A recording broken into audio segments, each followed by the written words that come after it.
Hi guys, I'm Drop. Welcome to my non-toxic anti-cavity oral hygiene routine. We are going to be starting out with water flossing.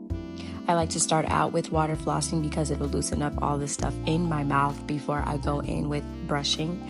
I like to use warm water. I would recommend not using tap water. I know I use tap water, but spring water, distilled water, purified, anything's better than using the tap water because it contains fluoride and that can be poisonous.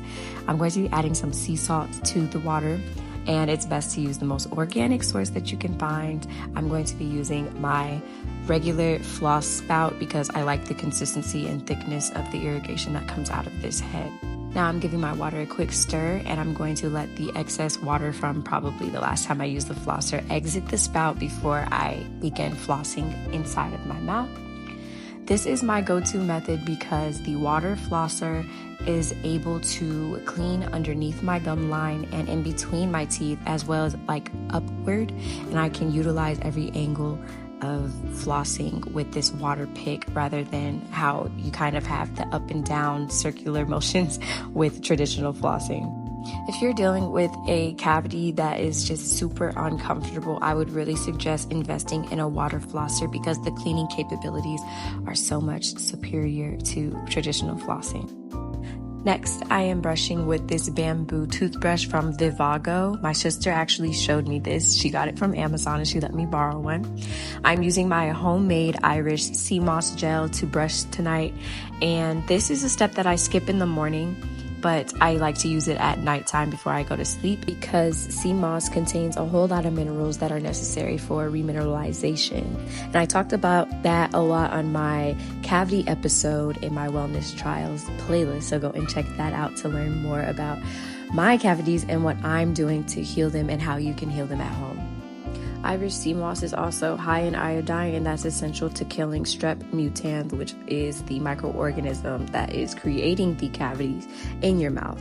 It's important to brush for at least 2 minutes. You can also think about brushing each tooth for about 2 seconds, and also make sure you brush pretty vigorously. Next, I am brushing with Dr. Yakai's Tooth and Gum Restoration Powder. This herbal compound was formulated to aid in detoxifying your mouth, and it contains activated charcoal, neem leaf, myrrh, oak bark, and cloves. These are all anti-parasitics, and it comes in this powder form.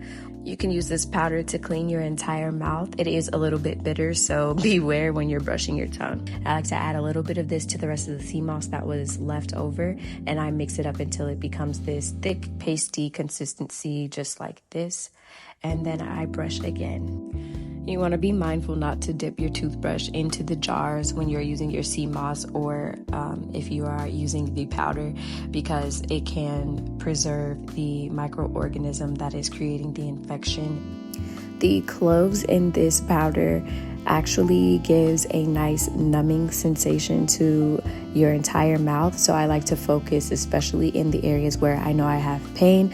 My pain has basically subsided, my swelling has subsided. I brush with this powder every morning and every night. Sometimes I'll brush midday if I feel like I need to, and I've seen amazing results as far as pain, taste, swelling, and all those things that I mentioned earlier.